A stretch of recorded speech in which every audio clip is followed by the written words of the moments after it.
হিমন্ত বিশ্ব শৰ্মা আৰু বিজেপিয়ে ডাইৰেক্ট মিয়াৰ এগেইনষ্টত আছে। এতিয়া ময়ে চবকে এনকাৰেজ কৰোঁ যে কষ্ট দি থাকক। নমস্কাৰ, এই মুহূৰ্তত আহি পৰিছে ৰাতিপুৱাৰ কেইবাটাও গুৰুত্বপূৰ্ণ খবৰ। আজি 28 জানুৱাৰী। অসমৰ লগতে ভাৰতৰ বিভিন্ন প্ৰান্তৰ পৰা ৰাতিপুৱাৰ কেইবাটাও খবৰ আহি পৰিছে। এই মুহূৰ্তত জনাই আছো গুৰুত্বপূৰ্ণ খবৰ। ৰাতিপুৱাৰ গুৰুত্বপূৰ্ণ খবৰ। মুখ্যমন্ত্ৰী হিমন্ত বিশ্ব শৰ্মাই মিয়াক কষ্ট দিবৰ কাৰণে মুকলিকৈ আহ্বান জনাইছে জনতাক। মুখ্যমন্ত্ৰী হিমন্ত বিশ্ব শৰ্মাই কৈছে যিমান পাৰে মিয়াক কষ্ট দিয়ক, যিমান পাৰে মিয়াক কষ্ট দিয়ক। ৰিক্সাৰ ভাড়া পৰ্যন্ত কমাই দিয়ক। ৰিক্সাৰ ভাড়া যদি 4 টকা হৈছে, খুজিলে আপুনি মাত্ৰ 3 টকা দিয়ক। খুবেই বেছি কষ্ট দিয়ক মিয়াক, খুব বেছি কেছ কৰি দিব।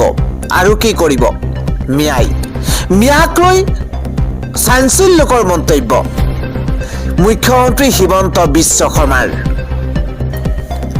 মিয়াক কষ্ট দিবলৈ মুকলিকৈ আহ্বান জনাইছে মুখ্যমন্ত্ৰী হিমন্ত বিশ্ব শৰ্মাই। গুৰুত্বপূৰ্ণ খবৰ। ৰাতিপুৱা ৰাজ্যজুৰি মিয়াৰ ভোট কৰ্তনৰ নিৰ্দেশ দিয়াৰ কথা স্বীকাৰ কৰিছে মুখ্যমন্ত্ৰী হিমন্ত বিশ্ব শৰ্মাই। মুখ্যমন্ত্ৰীৰ নিৰ্দেশতেই ফৰ্ম 7 জমা দিয়া হৈছে। খুদ মুখ্যমন্ত্ৰীগৰাকীয়ে কৈছে দাখিল কৰা হৈছে ভোট কৰ্তনৰ ফৰ্ম। সকলো চৰকাৰী বিষয়াক নিশা 12 বজালৈ কাম কৰাৰ আহ্বান জনাইছে মুখ্যমন্ত্ৰী হিমন্ত বিশ্ব শৰ্মাই। মিয়াৰ ভোট কাটিবলৈ কাম কৰক নিশা 12 বজালৈ। বিজেপি নেতাই মুখ্যমন্ত্ৰীৰ নিৰ্দেশত ভোট কৰ্তনৰ ফৰ্ম দিছে জমা। বিজেপি নেতাই মুখ্যমন্ত্ৰীৰ নিৰ্দেশত ভোট কৰ্তনৰ ফৰ্ম দিছে জমা। এছআৰৰ জৰিয়তে জীৱিত লোকক মৃত সজোৱা হৈছে মুখ্যমন্ত্ৰীৰ নিৰ্দেশত। ভুৱা ফৰ্ম জমা দিয়া হৈছে শ শ সংখ্যালঘুৰ বিৰুদ্ধে। যেনেকৈ পাৰেই কষ্ট দিয়ক মিয়াক, এইদৰে মুকলিকৈ আহ্বান জনাইছে। ভাড়া 4 টকা হ'লে 3 টকা দিয়ক, তেতিয়াহে অসম এৰি পলাব মিয়াই। এইদৰে মুকলিকৈ আহ্বান জনাইছে। তেতিয়াহে মিয়াই গম পাব অসমত জীয়াই আছে অসমীয়া। ৰাজ্যজুৰি মিয়াৰ ভোট কৰ্তনৰ নিৰ্দেশ দিয়াৰ কথা স্বীকাৰ কৰাৰ প্ৰসংগত তথা মিয়াক কষ্ট দিয়া, মিয়াক সন্দৰ্ভত এইদৰে বিস্ফোৰক মন্তব্য কৰিছে মুখ্যমন্ত্ৰী হিমন্ত বিশ্ব শৰ্মাই। পৰৱৰ্তী খবৰটো হৈছে 2026ত কাৰ কাৰ টিকট নিশ্চিত হৈছে। ঘোষণা কৰা হৈছে 5 সমষ্টিৰ বিজেপিৰ প্ৰাৰ্থীৰ নাম। এটা গুৰুত্বপূৰ্ণ পলিটিকেল নিউজ। মুখ্যমন্ত্ৰী আনুষ্ঠানিকভাৱে ঘোষণা কৰিছে 5 সমষ্টিৰ প্ৰাৰ্থীৰ নাম। ৰাজ্যজুৰি চৰ্চাত 5টা সমষ্টি। নিৰ্বাচনৰ দিন ঘোষণাৰ পূৰ্বেই 5 সমষ্টিৰ প্ৰাৰ্থীৰ নাম ঘোষণা কৰা হৈছে। খৰুপথাৰ, ঢকুৱাখনা, লখিমপুৰ, মাহমৰা সমষ্টিৰ প্ৰাৰ্থীৰ নাম ঘোষণা কৰা হৈছে। 5 সমষ্টিত কোনে পাব বিজেপিৰ টিকট, কাৰ কপাল ফুলিব? 5 সমষ্টিত মুখ্যমন্ত্ৰী হিমন্ত বিশ্ব শৰ্মাই দিছে সেউজ সংকেত। খৰুপথাৰ সমষ্টিত বিজেপিৰ প্ৰাৰ্থী হ'ব বিশ্বজিৎ ফুকন। বৰ্তমান খৰুপথাৰ সমষ্টিত বিধায়ক হৈ আছে বিশ্বজিৎ ফুকন। লখিমপুৰ সমষ্টিত বিজেপিৰ প্ৰাৰ্থী হ'ব মানৱ ডেকা। ঢকুৱাখনা সমষ্টিত বিজেপিৰ প্ৰকৃত প্ৰাৰ্থী হ'ব নৱ দলে। নগাঁৱৰ বিজেপিৰ প্ৰাৰ্থী হ'ব ৰূপক শৰ্মা। মাহমৰা সমষ্টিত বিজেপিৰ প্ৰাৰ্থী হ'ব মন্ত্ৰী যোগেন মোহন। মাহমৰা সমষ্টিত বিজেপিৰ প্ৰাৰ্থী হ'ব মন্ত্ৰী যোগেন মোহন। 15 ফেব্ৰুৱাৰীত প্ৰকাশ পাব বিজেপিৰ প্ৰথমখন প্ৰাৰ্থীৰ তালিকা।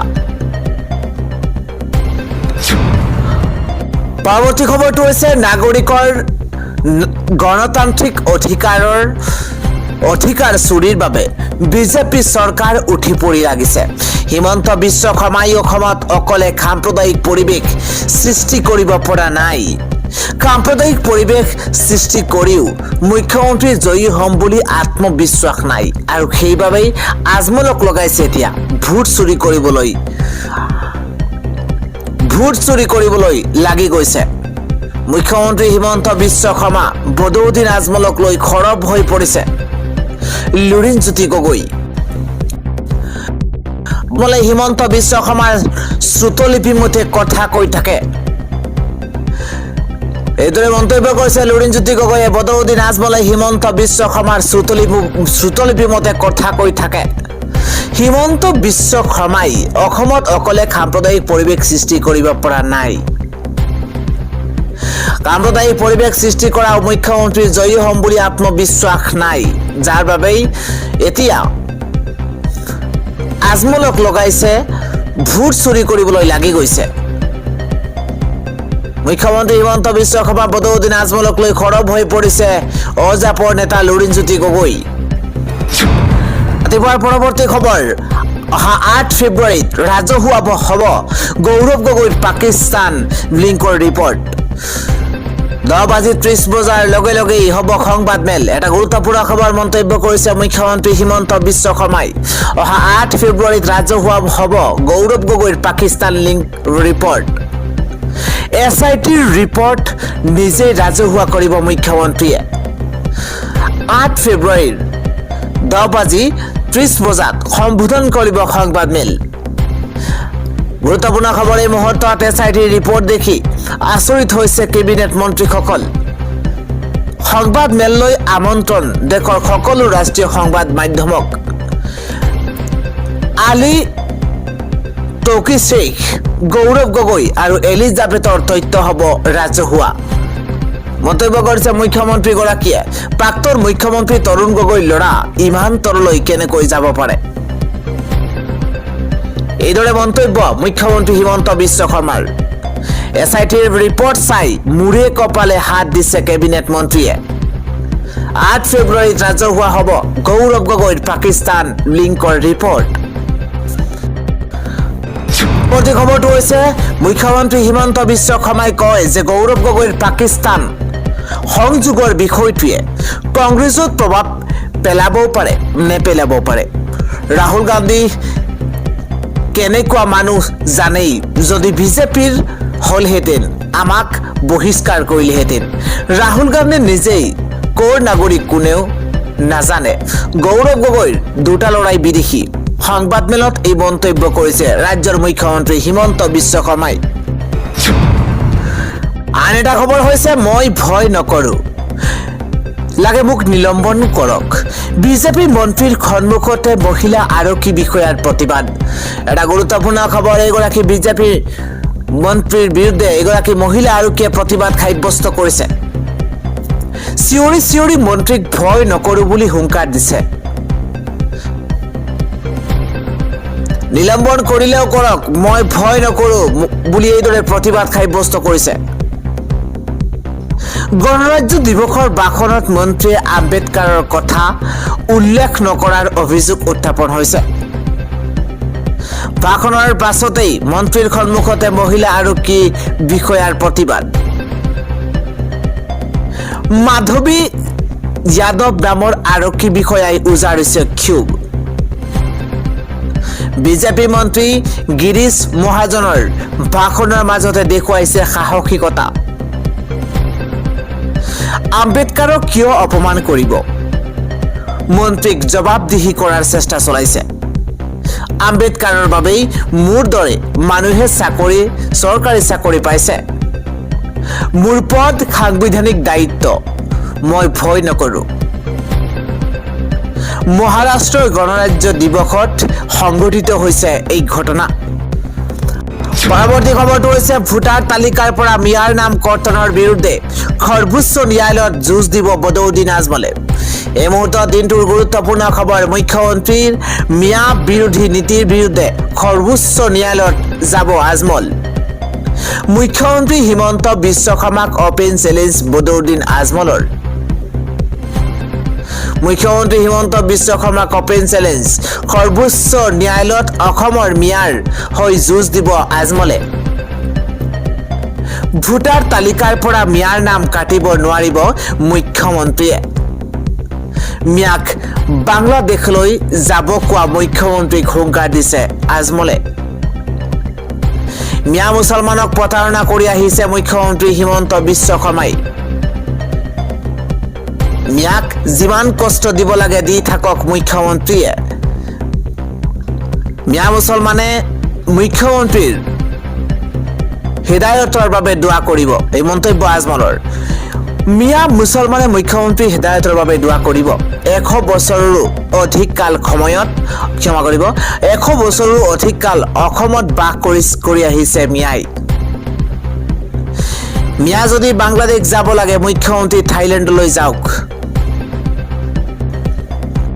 মুখ্যমন্ত্ৰীৰ কাম সমাজত মিলাপ্ৰীতি বিয়পোৱাহে ভোটাৰ তালিকাৰ পৰা মিয়াৰ নাম কৰ্তনক লৈ বিস্ফোৰণ এইবাৰ বনুৰাণা বদৰুদ্দিন আজমলৰ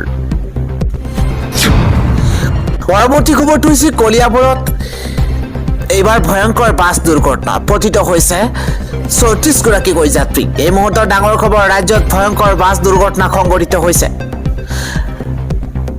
কলিয়াবৰৰ ৰাষ্ট্ৰীয় ঘাইপথত দুৰ্ঘটনাত পতিত হৈছে যাত্ৰীবাহী বাছ ৰয়েল এনফিল্ডৰ সৈতে বাছখনৰ সংঘৰ্ষ আৰু তাৰ পাছতে হাহাকাৰ দুৰ্ঘটনাত দুটুকুৰা হৈছে ৰয়েল এনফিল্ড বাহনখন তিনিচুকীয়াৰ পৰা তেজপুৰ অভিমুখী আছিল দুৰ্ঘটনাগ্ৰস্ত বাইকখন কথমপি প্ৰাণ ৰক্ষা পৰিছে 34 জনৰো অধিক যাত্ৰীৰ কলিয়াবৰৰ হাটবৰত এই ঘটনা সংঘটিত হৈছে বুলি জানিব পৰা গৈছে আন এটা খবৰ হৈছে বৰপেটাৰ পৰা ৰাজ্যবাসীলৈ দুখবৰ এবাৰ কোন নিখোজ হৈছে ব্ৰহ্মপুত্ৰৰ সেই শিহৰণকাৰী ঘটনাত মাদুমিয়া খুকুৰজান নেছা আমিনা পাৰবিন ৰাহুল আলী আৰিয়ান ইছলাম জানুফা ইয়াসমিন ভয়ংকৰ নাও দুৰ্ঘটনাত নিখোজ হোৱাসকলৰ পৰিচয় উদ্ধাৰ কৰা হৈছে নিখোজ হোৱা একে পৰিয়ালৰ 6 জনৰ পৰিচয় উদ্ধাৰ কৰা হৈছে সন্তানীন হৈছে মাদুমিয়া খুকুৰজান নেছা আমিনা পাৰবিন ৰাহুল আলী আৰিয়ান ইছলাম জানুকা ইয়াসমিন নিখোজ ভয়ংকৰ নাও দুৰ্ঘটনাত কালি মৃত্যু হৈছিল নিখোজ হৈ পৰিছিল বৰপেটাৰ চেঙাত এই ট্ৰেজেডিৰ ঘটনা সংঘটিত হৈছিল লুইতৰ পাৰত এতিয়াও হিয়াদা কৰি কান্দিছে পৰিয়ালে আন্ধাৰ হোৱাৰ পাছতো উদ্ধাৰ কৰিব পৰা নাই এজনকো পানীত পৰা আটাইকেইজনৰ মৃত্যু হোৱাৰ সন্দেহ প্ৰকাশ কৰা হৈছে ভয়ংকৰ নাও দুৰ্ঘটনাত নিখোজ হোৱাসকলৰ ইতিমধ্যেই পৰিচয় উদ্ধাৰ কৰা হৈছে আন এটা খবৰ হৈছে নিৰাশ দুৰাৰোগ্য ৰোগত আক্ৰান্ত কংগ্ৰেছ কৰ্মী কোনো ধৰণৰ গুৰুত্ব দিয়া নাই গৌৰৱ গগৈয়ে এটা ডাঙৰ খবৰ এই মুহূৰ্তত জটিল ৰোগত আক্ৰান্ত কংগ্ৰেছ কৰ্মীক গুৰুত্ব নিদিয়ে গৌৰৱ গগৈৰ বিৰুদ্ধে ৰোগাক্ৰান্ত কংগ্ৰেছ কৰ্মীৰ বিস্ফোৰক অভিযোগ বাৰে বাৰে সহায় বিচাৰিও সঁহাৰি নাপালে এইবাৰ ৰোগাক্ৰান্ত কংগ্ৰেছ কৰ্মীয়ে বাৰে বাৰে অনুৰোধ কৰাৰ পাছতো এইগৰাকী কংগ্ৰেছ কৰ্মীয়ে এইবাৰ অকণো সহায় নাপালে এবাৰলৈও মেছেজ নাচালে গৌৰৱ গগৈয়ে বাৰে বাৰে সহায় বিচাৰিও সঁহাৰি নাপালে ৰোগাক্ৰান্ত কংগ্ৰেছ কৰ্মীয়ে দুৰাৰোগ্য ৰোগত আক্ৰান্ত ৰংমং মিছং নামৰ কৰ্মীগৰাকী প্ৰদেশ কংগ্ৰেছৰ সামাজিক মাধ্যমত দায়িত্বত আছে লোকগৰাকী পৰৱৰ্তী খবৰটো হৈছে চৰে চাপৰিয়ে হ'ল গেৰুৱা এবাৰ কেৱল বিজেপিকহে ভোট দিয়াৰ প্ৰতিশ্ৰুতি এই মুহূৰ্তৰ ডাঙৰ খবৰ 2026 নিৰ্বাচনৰ পূৰ্বে ওলোটা ছবি সংখ্যালঘু ভোটাৰে মাৰিলে এইবাৰ ইউ টাৰ্ণ চৰে চাপৰিয়ে হাজাৰ হাজাৰ লোক হ'ল এতিয়া গেৰুৱা কেৱল বিজেপিকেই ভোট দিম বুলি তেওঁলোকৰ মন্তব্য ধিঙত বিজেপি দলত যোগদানৰ ঢৌ উঠিছে বিজেপিত যোগদান কৰিয়েই গৌৰৱ অখিল গগৈৰ বিৰুদ্ধে গৰজি উঠিছে বিজেপিৰ বাহিৰে অন্য দল চৰলৈ আহিলে ৰাইজে বান্ধি থব লাগে বিজেপিৰ বাহিৰে অন্য দল চৰলৈ আহিলে বান্ধি থিয়াৰো প্ৰতিশ্ৰুতি মাটিৰ পট্টা ডিভোটাৰ ডিটেনশ্যন কেম্প কংগ্ৰেছৰ গাফিলতিৰ বাবেই হৈছে সংখ্যালঘু ৰাইজে বিজেপিক ভোট দিলে বহুত সুবিধা হ'ব ধিঙৰ সংখ্যালঘুৱে বিজেপিক ভোট দিব বুলি ঘোষণা ধিঙৰ সংখ্যালঘুৱে বিজেপিক ভোট দিয়াৰ প্ৰতিশ্ৰুতি দিছে চৰকাৰে লৈছে বংগীয় মুছলমানৰ বিৰুদ্ধে কঠোৰ স্থিতি এছআৰৰ জৰিয়তে নাম কৰা হৈছে কৰ্তন এছাৰৰ জৰিয়তে কৰ্তন কৰা হৈছে নাম। তাৰ মাজতেই দেখা গৈছে বিজেপিমুখী ৰাজ্যৰ সংখ্যালঘু জনতা। আন এটা খবৰ হৈছে ইৰাণক আক্ৰমণ কৰিবলৈ অহা আমেৰিকাক ঘেৰি ধৰিছে শক্তিধৰ মুছলমান ৰাষ্ট্ৰই। এবাৰ বিপদত পৰিছে ডনাল্ড ট্ৰাম্প। এই মুহূৰ্তত ডাঙৰ খবৰ জনোৱাৰ চেষ্টা কৰিছো। ইৰাণক আক্ৰমণ কৰিবলৈ আহি মহা বিপদত আমেৰিকা। মুছলমান ৰাষ্ট্ৰৰ ঐক্যবদ্ধ শক্তিয়ে ঘেৰি ধৰিছে ট্ৰাম্প বাহিনীক। গুৰুত্বপূৰ্ণ খবৰ, ইৰাক, লেবানন, ইয়েমেনৰ সমৰ্থনত অধিক শক্তিশালী হৈ পৰিছে ইৰাণ। আৰৱ সাগৰৰ মাজতে আবদ্ধ হৈ পৰিছে আব্ৰাহাম লিংকন সামৰিক বাহিনী। ইৰাণ চৰকাৰক অস্থিৰ কৰিবলৈ আহিব, বিপদত পৰিছে আমেৰিকা। ইৰাণে হৰমুজ উপসাগৰত মোতায়েন কৰিছে ৰিভলিউচনাৰী গাৰ্ডৰ জোৱান। যিকোনো মুহূৰ্ততে ভয়ংকৰ যুদ্ধত অৱতীৰ্ণ হ'ব পাৰে ইৰাণ আমেৰিকা। ট্ৰাম্পৰ দাবী, ধমকক চেলেঞ্জ দি সাজু হৈছে ইৰাণৰ সৈন্য বাহিনী। খেমেনিয়ে চৰকাৰৰ বিৰুদ্ধে ট্ৰাম্পে ৰচা ষড়যন্ত্ৰ ফ্লপ শ্বত পৰিণত হৈছে। ইৰাণক আক্ৰমণ কৰিবলৈ আহি মহা বিপদত পৰিছে আমেৰিকা। আন এটা খবৰ হৈছে বিপদত পৰিছে বন্ধু আজমল। আজমল হিমন্ত বিশ্ব শৰ্মাক লৈ বিস্ফোৰণ ঘটাইছে এবাৰ গৌৰৱ গগৈয়ে। ডাঙৰ খবৰ, আজমল হিমন্ত বিশ্ব শৰ্মাক লৈ মন্তব্য গৌৰৱ গগৈৰ। খংকিত হৈ আজমলক মাতিছে হিমন্ত বিশ্ব শৰ্মাই। হিমন্ত বিশ্ব শৰ্মাৰ আটাইতকৈ ঘনিষ্ঠ বন্ধু মৌলানা বদৰুদ্দিন আজমল। আজমলক হিৰো বনাবলৈ হিমন্ত বিশ্ব শৰ্মাই কৈছে সাম্প্ৰদায়িক কথা। AIDFৰ গাড়ীত কোটি কোটি টকাৰ তেল ভৰাই মুখ্যমন্ত্ৰী হিমন্ত বিশ্ব শৰ্মাই।